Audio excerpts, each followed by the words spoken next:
Hey everyone, if you want live interacting classes or English tutorials with subtitles, please follow the links which I have provided in the description of this video. Fresh library Telugu YouTube ఛానల్కి మీకు స్వాగతం. ఇవాల్టి ఈ క్లాస్లో మనం ఎస్క్యూఎల్కి సంబంధించిన data store, database, DBMS, RDBMS, table and metadata ఈ topics గురించి చూడబోతున్నాం. ఈ క్లాస్ అయిపోయేలాగా మీకు ఈ టాపిక్స్ అన్నిటి మీద కూడా ఒక మంచి అవగాహన వస్తుంది. అవి ఏ టాపిక్స్ అంటే data store, database, DBMS, RDBMS, table, అదేవిధంగా మెటా డేటా అన్నమాట. So without any further delay let's start our today session. So first మనం ఇవాళ క్లాస్ తెలుసుకోబోయేది డేటా స్టోర్ గురించి.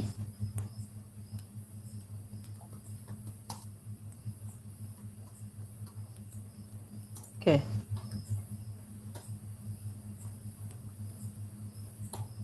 సో డేటా స్టోర్ అంటే it is A location of the data, okay, which is going to store. Okay, మనం ఏం చేస్తామంటే డేటాని ఒక లొకేషన్లో స్టోర్ చేస్తాము.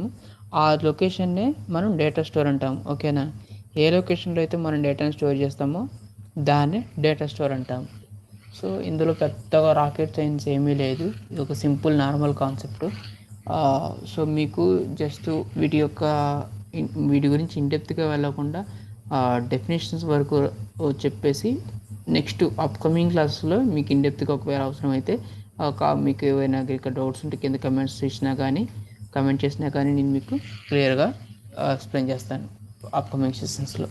ఓకేనా, సో ఇక్కడ డేటా స్టోర్ వచ్చేసరికి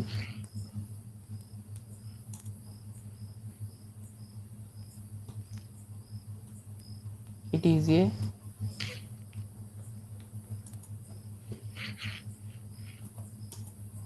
location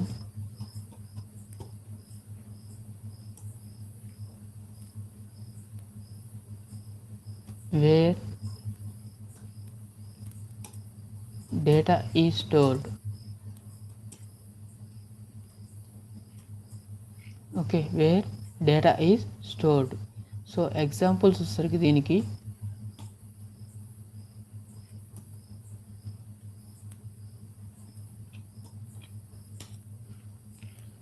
బుక్ ఉంది. బుక్స్ కూడా మనకి బుక్స్లో కూడా డేటా అనేది ఉంటుంది కదా, స్టోర్ చేస్తారు కదా. నెక్స్ట్ ఫైల్స్లో కూడా డేటాని స్టోర్ చేస్తారు. అదేవిధంగా డేటాబేస్ అనమాట. సో అన్నిటికన్నా కూడా డేటాబేస్ అనేది మంచిదన్నమాట. ఎందుకంటే డేటాబేస్లో డేటా స్టోర్ అవుతుంది, అదేవిధంగా సెక్యూర్గా కూడా ఉంటుంది మిగతా వాటితో కంపేర్ చేస్తే. ఓకే, నెక్స్ట్ వచ్చేసరికి మనం ఆ డేటాబేస్ గురించి చూస్తున్నాము. Database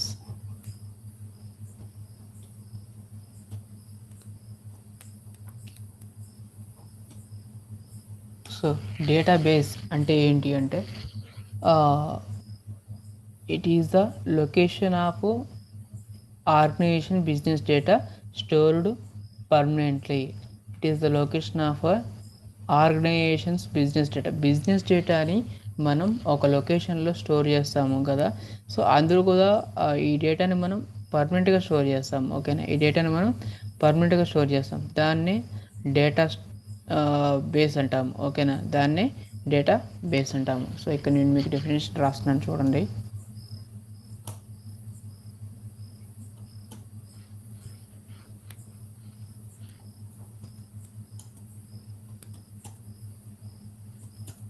It is a organization's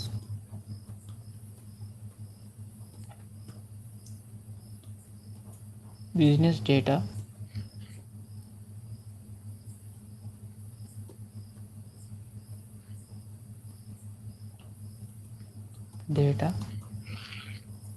stored permanently. పర్మనెంట్గా స్టోర్ చేస్తాము.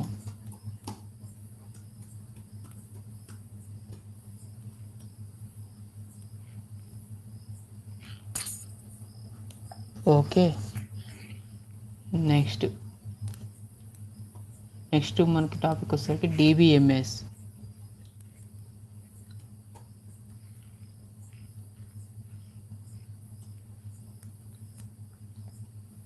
సో డిబిఎంఎస్ అంటే ఏంటి? దీని యొక్క ఫుల్ ఫామ్ రాస్తాను first.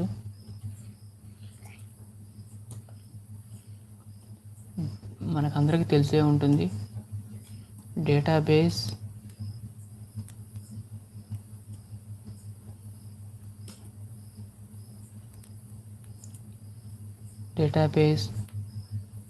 Management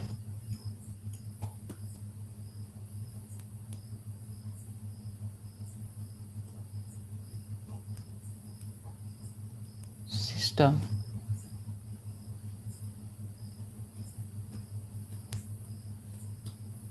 okay, database management system. So ఇందులో వచ్చేసరికి డిబిఎంఎస్ అనేది ఏంటంటే ఫస్ట్ ఇదొక సాఫ్ట్వేర్ అనమాట. It is a software to create and maintain the database. అంటే మన డేటాబేస్ యొక్క డేటాలో మనం ఏదైనా మాడిఫికేషన్స్ అంటే కొత్త డేటాని ఇన్సర్ట్ చేయాలన్నా, పాత డేటాని డిలీట్ చేయాలన్నా, లేదా ఉన్న డేటాని అప్డేట్ చేయాలన్నా, వీటన్నిటిని కూడా మనం దేని సహాయంతో చేస్తాము? డిబిఎంఎస్ ద్వారా అనమాట. డేటాబేస్ మేనేజ్మెంట్ స్టూడియో ద్వారా మనం అప్డేట్ చేస్తాము. అంటే ఇన్సర్ట్, అప్డేటు, డిలీటు ఇలాంటివి అనమాట. అంటే ఫర్ సపోజ్ మీరు ఒక క్లాస్ రూమ్ని ఎగ్జాంపుల్గా తీసుకున్నట్లయితే, ఆ క్లాస్ రూమ్లో కొత్తవారు జాయిన్ అయితే ఇన్సర్ట్, అదేవిధంగా పాత వాళ్ళు వెళ్ళిపోతే డిలీట్, అదేవిధంగా ఉన్న లిస్ట్ని అప్డేట్ చేయాలంటే, ఇంకేమైనా చేంజెస్ చేయాలంటే నేమ్స్ కానీ రోల్ నెంబర్స్ కానీ వాటిని అప్డేట్ చేయాలంటే అప్పుడు అప్డేటు. సో ఒక క్లాస్ రూమ్లో సరికి జాయిన్ అయినప్పుడు ఇన్సర్ట్ చేయడం కానీ, వెళ్ళిపోయిన వాళ్ళని డిలీట్ చేయడం, ఇవన్నీ కూడా దేని ద్వారా జరుగుతాయి అంటే ఒక డిబిఎంఎస్ ద్వారా. డిబిఎంఎస్ అనేది ఒక సాఫ్ట్వేర్. ఆ సాఫ్ట్వేర్ ద్వారా మనం ఇలాంటివన్నీ కూడా చేస్తూ ఉంటాం అనమాట. సో దీనికి మనం డెఫినేషన్ సరికి ఏమి రాస్తామంటే,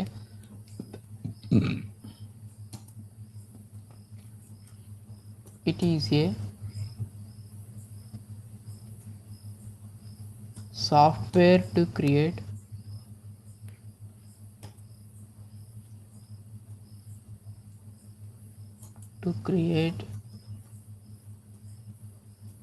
and maintain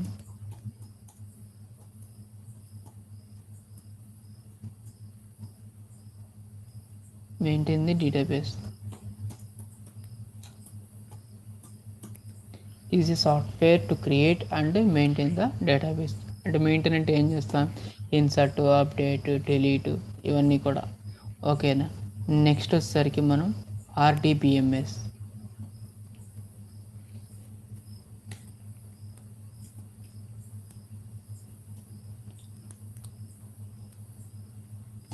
సో డిబిఎంఎస్కి ఆర్డిబిఎంఎస్కి డిఫరెన్స్ ఏంటంటే టేబుల్ అనమాట. మనం ఏదైతే డేటాని టేబుల్స్ రూపంలో, అది టేబుల్స్ ఫార్మాట్లో స్టోర్ చేస్తామో దాన్నే రిలేషనల్ డేటాబేస్ మేనేజ్మెంట్ సిస్టమ్ అంటాం అనమాట. ఒకవేళ టేబుల్స్లో కాకుండా నార్మల్ ఫార్మాట్లో స్టోర్ చేస్తే అది డిబిఎంఎస్ అనమాట.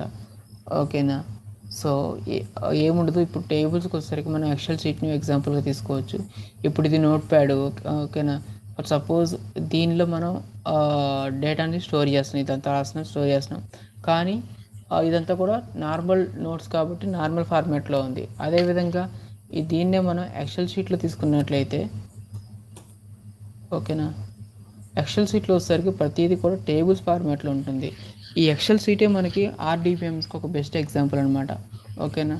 ఇందులో చూడండి, నెంబర్ ఆఫ్ రోస్ ఉంటాయి, నెంబర్ ఆఫ్ కాలమ్స్ ఉంటాయి. ఇవన్నీ number of columns ABCDEFG. So ఏదైతే డేటాను మనం టేబుల్స్ రూపంలో స్టోర్ చేస్తామో దాన్ని relational database management system అంటామన్నమాట. So ఇక్కడ నేను మీకు ఫుల్ ఫాము మరియు డెఫినేషన్ రాస్తాను.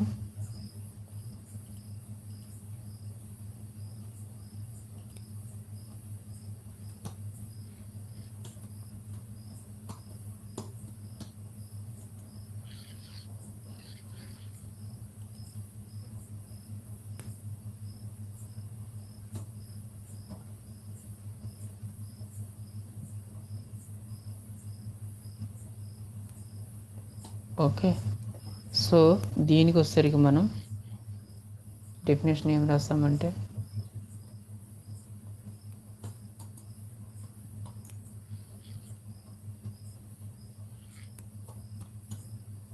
Is a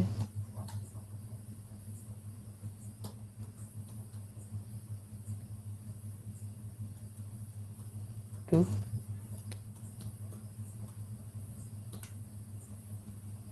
create, maintain the database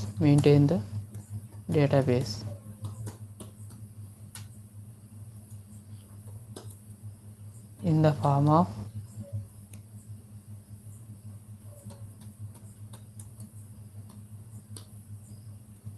tables. Okay, it is a software to create and maintain the database in the form of tables రూపంలో మనం store చేస్తాం అనమాట. Okay, next మరి అసలు ఈ టేబుల్ అంటే ఏంటనేది ఇప్పుడు చూద్దాం. ఓకేనా, ఇక్కడ మనం టేబుల్స్ గురించి అనుకుంటున్నాం కదా, ఈ టేబుల్ అంటే ఏంటనేది కూడా చూద్దాం. So table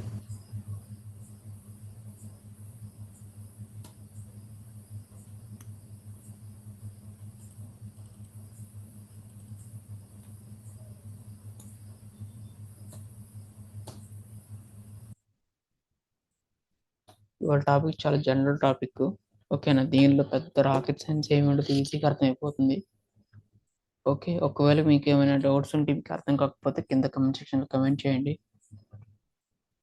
give me a minute.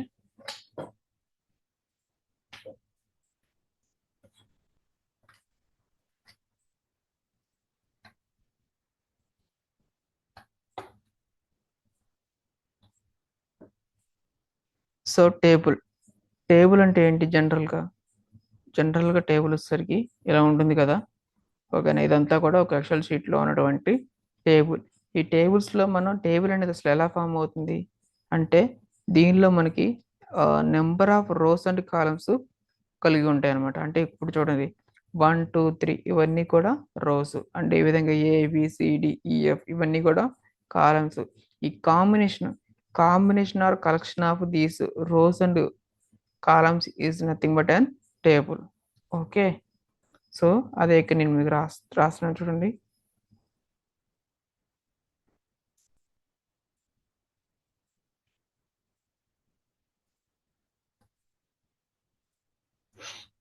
It is a collection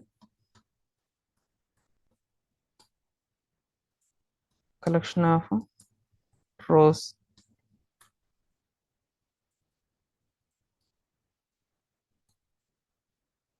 columns.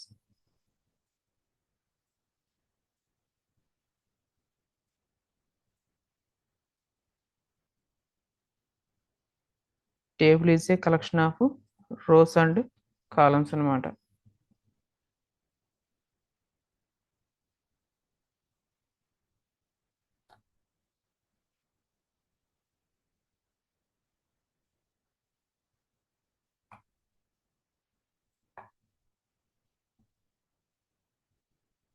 Okay, next. So ఈ టేబుల్ అనేది మనకి ఎలా ఫామ్ అవుతుంది? ఓకేనా, అదేవిధంగా ఈ టేబుల్ని మనకి ఇంకా ఏ విధంగా పిలవచ్చు అంటే, మీకు చెప్తాను చూడండి. ఈ టేబుల్ వచ్చేసరికి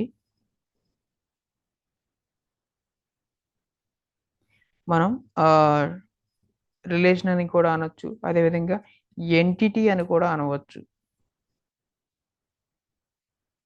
either we can call it as a table or relation. చూడండి, ఇక్కడ చూడండి, రిలేషన్స్ అని వచ్చింది, మనం రిలేషన్ అని ఇస్తున్నాం. ఓకేనా, అదేవిధంగా ఎంటిటీ అని కూడా అనవచ్చు. ఎంటిటీ. ఓకే,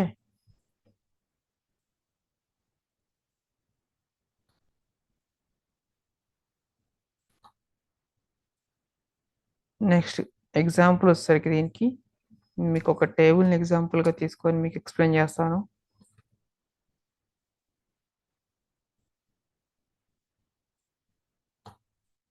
సో నేను ఇప్పుడు ఒక ఎంప్లాయీ అనే ఒక టేబుల్ని తీసుకుంటున్నాను.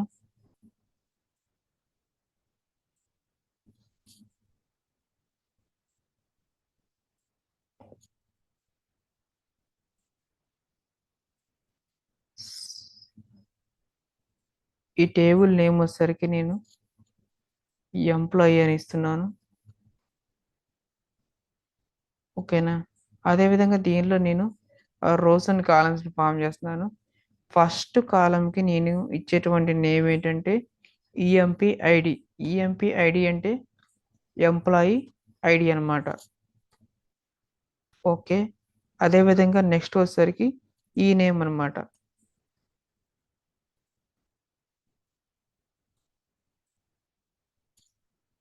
ఈ నేమ్ మీన్స్ ఎంప్లాయీ నేమ్. అదేవిధంగా నెక్స్ట్ వచ్చేసరికి శాల్ అంటే శాలరీ. ఓకే. నెక్స్ట్ వీటికింత నేను డేటాని ఎంటర్ చేస్తున్నాను. ఫస్ట్ వచ్చేసరికి నేను ప్రతిదీ కూడా ఒక 4 డిజిట్స్ నెంబర్ తీసుకుంటున్నాను. ఓకేనా. 1 2 3 4 4 డిజిట్స్ కదా. సో అలా ఈ కాలంకి వచ్చేసరికి నేను 4 డిజిట్స్ కంటే ఎక్కువ తీసుకోవట్లేదు. ఓన్లీ 4 డిజిట్స్ మాత్రం తీసుకున్నాను ప్రజెంట్. ఓకేనా. సో దీనిలో వచ్చేసరికి ఫస్ట్ నేమ్ ఎంప్లాయీ నేమ్ వచ్చేసరికి కిరణ్ అని తీసుకుంటున్నాను. అదేవిధంగా శాలరీ వచ్చేసరికి ఒక 40,000 అని తీసుకుంటున్నాను. ఓకే. నెక్స్ట్ ఇంకొక ఎంప్లాయీ ఐడి 1 2 3 5 అనుకోండి. అదేవిధంగా నేమ్ వచ్చేసరికి రామ్ అనుకోండి. అదేవిధంగా అమౌంట్ వచ్చేసరికి దీనికి ఒక 15,000 అనుకోండి. అమౌంట్ అంటే ఒక శాలరీ. ఓకే. 15,000 అనుకోండి. సో దీనిలో మనకి ఇదంతా టేబుల్ నేమ్ వచ్చేసరికి ఎంప్లాయీ. ఇవన్నీ కూడా దాని యొక్క డీటెయిల్స్. సో ఇక్కడ మనం ఇదంతా కూడా కాలం కదా. ఇదిగోండి ఇది ఇదొక కాలము, బి యొక్క కాలము, ఏ యొక్క కాలం అనమాట. అదేవిధంగా మనకి ఈ ఇవి 1 ఉంది కదా. ఈ 1 2 ఇవన్నీ కూడా రోస్ అనమాట. ఇవన్నీ కూడా రోస్. ఓకేనా. సో ఇప్పుడు ఈ కాలంని కానీ ఈ రోస్ని కానీ మనం ఎన్ని విధాలుగా కాల్ చేయొచ్చు అనేది కూడా మనం చూద్దాము. ఇక్కడ నేను మీకు రాస్తున్నాను చూడండి. ఇక్కడ రోస్ అంటే కాలమ్స్ అని ఇచ్చాము కదా. రోస్ని మనం ఏ విధంగా కాల్ చేయొచ్చు ఇంకా అంటే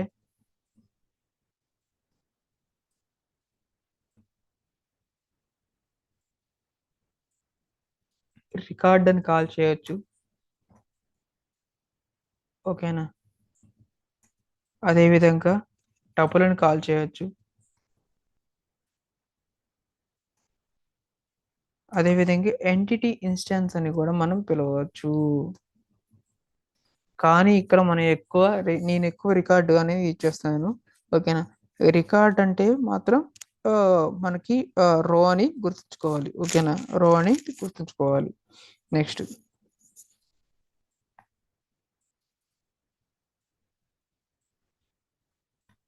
entity instance. Okay. Next columns అని ఇచ్చాను కదా.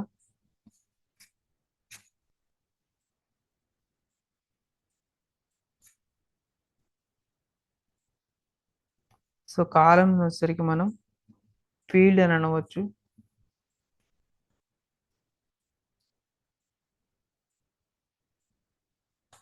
అదేవిధంగా యాట్రిబ్యూట్ అనవచ్చు.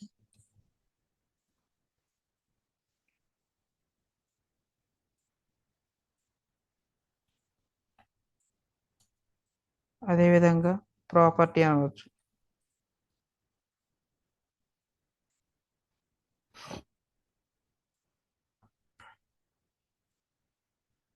ఓకేనా. ఒక కాలంను మనం ఇన్ని రకాలుగా కాల్ చేయొచ్చు అనమాట. ఫీల్డ్ అన్నది నేను ఎక్కువ ఫీల్డ్ అనేది ఇచ్చేస్తాను. ఓకేనా. నెక్స్ట్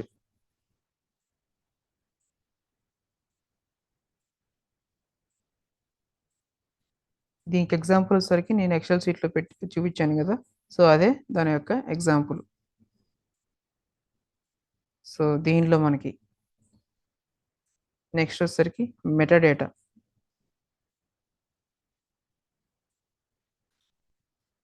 అసలు ఈ మెటాడేటా అంటే ఏంటది చూద్దాం.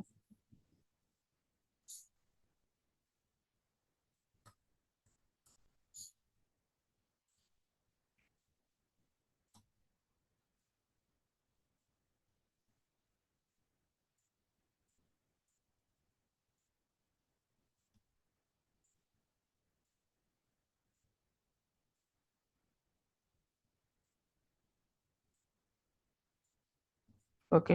సో ఈ మెటాడేటా అంటే ఏంటంటే మెటాడేటా అనేది ఒక డేటా కానీ లేదంటే డేటాని సంబంధించినటువంటి ఇన్ఫర్మేషన్ మనకి ఇస్తుంది. డేటాకి సంబంధించిన డేటాని కానీ డేటాకి సంబంధించినటువంటి ఇన్ఫర్మేషన్ కానీ మనకి తెలియజేస్తుంది అనమాట. ఓకేనా, దాన్నే మనం మెటాడేటా అంటాము. ఇది మీకు ఎగ్జాంపుల్గా తీసుకొని చూపిస్తాను, అప్పుడు మీకు అర్థమవుతుంది. సో ఫర్ సపోజ్ ఇక్కడ ఒక మన ఎగ్జాంపుల్గా ఇది తీసుకున్నాం కదా. సో దీనిలో వచ్చేసరికి ఇగోండి, ఇప్పుడు 40,000 అని చెప్పాను. ఈ 40,000 అనేది ఏంటి అంటే శాలరీ. శాలరీ కాకుండా అక్కడ పైన నేను నెంబర్ ఆఫ్ పర్సన్స్ అని ఇచ్చాను అనుకోండి. సో 40,000 పర్సన్స్ అని వస్తుంది కదా అర్థము. ఓకేనా, అదేవిధంగా నెంబర్ ఆఫ్ పర్సన్స్ కాదు, శాలరీ కాదు. ఓకేనా, క్యాష్ విత్ డ్రాన్ అన్నాను అనుకోండి. విత్ డ్రా అనే అమౌంట్ అనేది వస్తుంది 40,000 ఏంటంటే అప్పుడు మీరు క్యాష్ విత్ డ్రా, ఓకేనా, అనేది కూడా అని మీకు చెప్తారు. సో ఆ 40,000 సంబంధించినటువంటి ఇన్ఫర్మేషన్ ఏదైతే శాలరీ అని కానీ లేదంటే విత్ డ్రా అని కానీ లేదంటే ఇంకా number of employees or persons అని కానీ ఏదైతే ఉంటుందో దాన్నే మనం మెటాడేటా అంటాము. సో ఇందులో వచ్చేసరికి మనం ఈ 40,000కి శాలరీ అనేది ఇచ్చాం కదా, ఈ శాలరీ అనేది దీని యొక్క మెటాడేటా. ఈ కిరణ్కి ఈ నేమ్ అంటే ఎంప్లాయీ నేమ్ అని ఇచ్చాం కదా, సో ఈ నేమ్ అనేది ఒక దాని కిరణ్ యొక్క మెటాడేటా. ఓకేనా, అంటే కిరణ్ అంటే కిరణ్ అని కాదు, ఏదైనా సరే ఇన్ఫర్మేషన్ ఏదైతే ఈ ఇక్కడ ఉంటుందో అదే విధంగా 1 2 3 4 ఇచ్చాము. సో ఈ 1 2 3 4కి మెటాడేటా ఏంటి, ఎంపీఐడి అంటే ఎంప్లాయ్మెంట్ ఐడి అనమాట, అదే మెటాడేటా. ఓకేనా, సో ఇక్కడ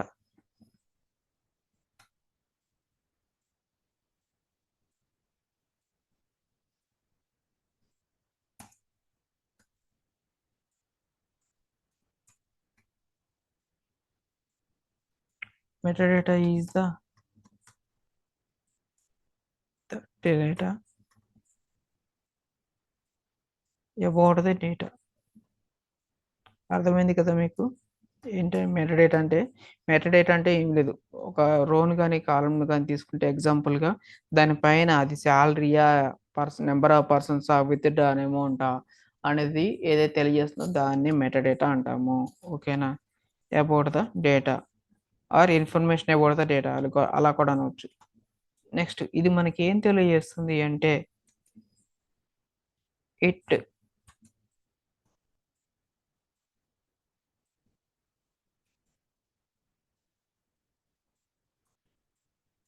it tells about the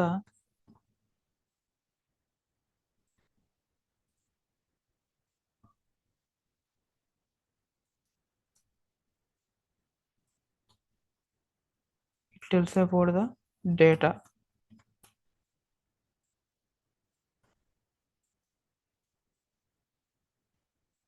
so examples సరిగ్గా దీనికి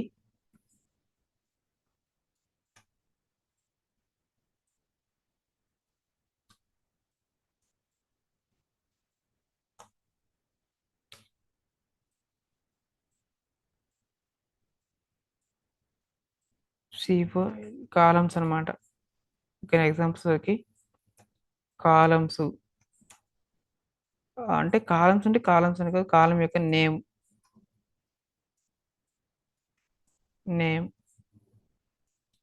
అదేవిధంగా టేబుల్ నేమ్ కూడా ఒక మెటాడేటా అనమాట. మనం తీసుకున్న టేబుల్కి నేమ్ ఏంటి, ఎంప్లాయీ అని ఇచ్చాం కదా ఇక్కడ. సో ఈ ఎంప్లాయీ అనేది ఈ టేబుల్ యొక్క మెటాడేటా అనమాట.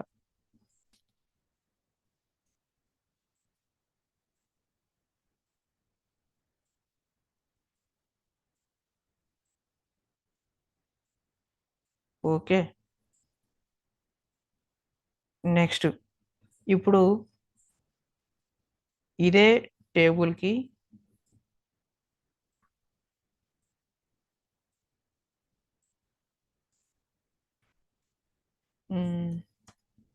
సో ఇక్కడ నేను నెంబర్ వచ్చేసరికి 4 అని ఇస్తున్నాను. అంటే ఇక్కడ మనం ఏం తెలియజేస్తుంది ఈ నెంబర్ ఆఫ్ 4 అని అంటే దానిలో అర్థం ఏంటంటే నెంబర్ అంటే ఇక్కడ మనం నెంబర్స్ మాత్రమే ఇస్తాము అని అర్థం. ఓకేనా? అలా కాకుండా నెంబర్స్ బదులు పేరు అయితే ఇవ్వను, ఇస్తే అది అలౌ చేయదు. జస్ట్ మామూలుగా చెప్తున్నాను. డేటాబేస్లో అయితే అలౌ చేయదు. ఎక్సెల్ షీట్లో మనం ఏది ఇచ్చినా అలౌ చేస్తుంది, కానీ డేటాబేస్లో అలాగే మనం డిజైన్ చేసుకుంటే కనుక నేమ్స్ అన్న చోట నేమ్స్ మాత్రమే ఇస్తుంది, అలౌ చేస్తుంది. అదేవిధంగా నెంబర్స్ అన్న దగ్గర నెంబర్స్ మాత్రమే అలౌ చేస్తుంది.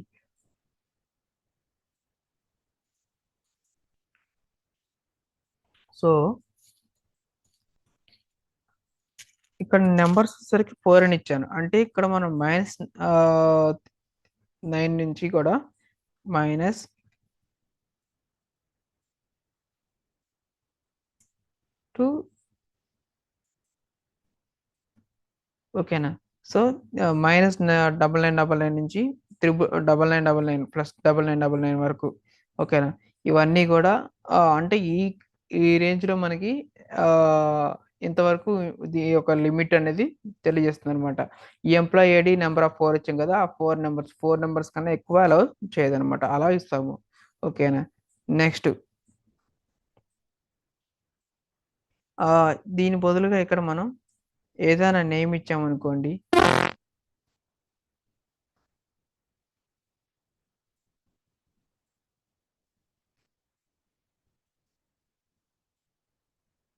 ఇక్కడ వచ్చేసరికి ఏదైనా నేమ్ రాజ్ అని ఇచ్చాను అనుకోండి. సో అప్పుడు ఆటోమేటిక్గా ఎర్రర్ అని వస్తుంది. ఎందుకని అంటే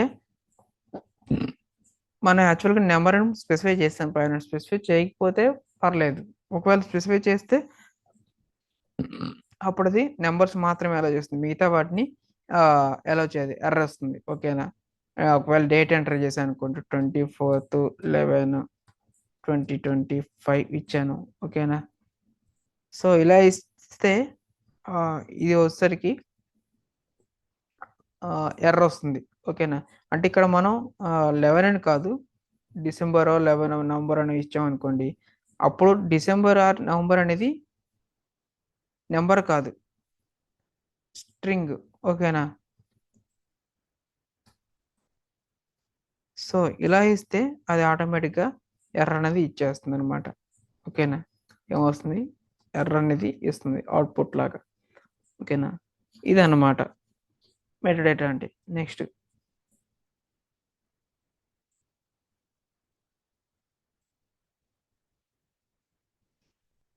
ఇందులో మనకి 40,000 15,000 ఏదైతే ఉందో అవి మనకి డేటా అన్నట్లు. అదేవిధంగా శాలరీ, ఎంప్లాయీ నేమ్ అంటే ఎంప్లాయీ నేము, ఎంప్లాయీ నెంబర్ ఇవన్నీ ఉన్నాయి కదా, ఇవి వచ్చేసరికి వాటి యొక్క మెటా డేటా అనమాట. ఓకేనా? సో మామూలు కింద ఉన్న వాల్యూస్ అన్ని కూడా డేటా. అదేవిధంగా పైన ఏదైతే హెడ్డింగ్స్, టేబుల్కి నేమ్స్, కాలమ్స్కి నేమ్స్ ఏవైతే ఉన్నాయో అవన్నీ కూడా వాటికి సంబంధించినటువంటి మెటా డేటా అన్నమాట. ఓకే. సో ఇది ఇవాళ సెషన్. మీ సెషన్లో కనుక మీకు ఏమైనా డౌట్స్ ఉంటే కింద కమెంట్ సెక్షన్లో కమెంట్ చేయండి. అదేవిధంగా మీకు కనుక లేటెస్ట్ అప్డేట్స్ మన ఛానల్ నుంచి, మన ఇన్స్టిట్యూట్ నుంచి వెంటనే కావాలంటే కింద సబ్స్క్రైబ్ చేసుకోండి. అదేవిధంగా మీకు మీరు కనుక ఎవరికైనా హెల్ప్ చేయాలనుకుంటే, ఎవరైతే వాళ్ళ కెరీర్ని ఐటీలో స్టార్ట్ చేయడానికి స్ట్రగుల్ అవుతూ ఉంటారో, మీరు ఈ వీడియో కనుక మీ సోషల్ మీడియా నెట్వర్క్స్లో షేర్ చేస్తే వాళ్ళకి మీరు హెల్ప్ చేసినట్లు అవుతుంది అనమాట. ఓకేనా? ఓకేనా? So I hope this video is helpful for you. Thanks for watching.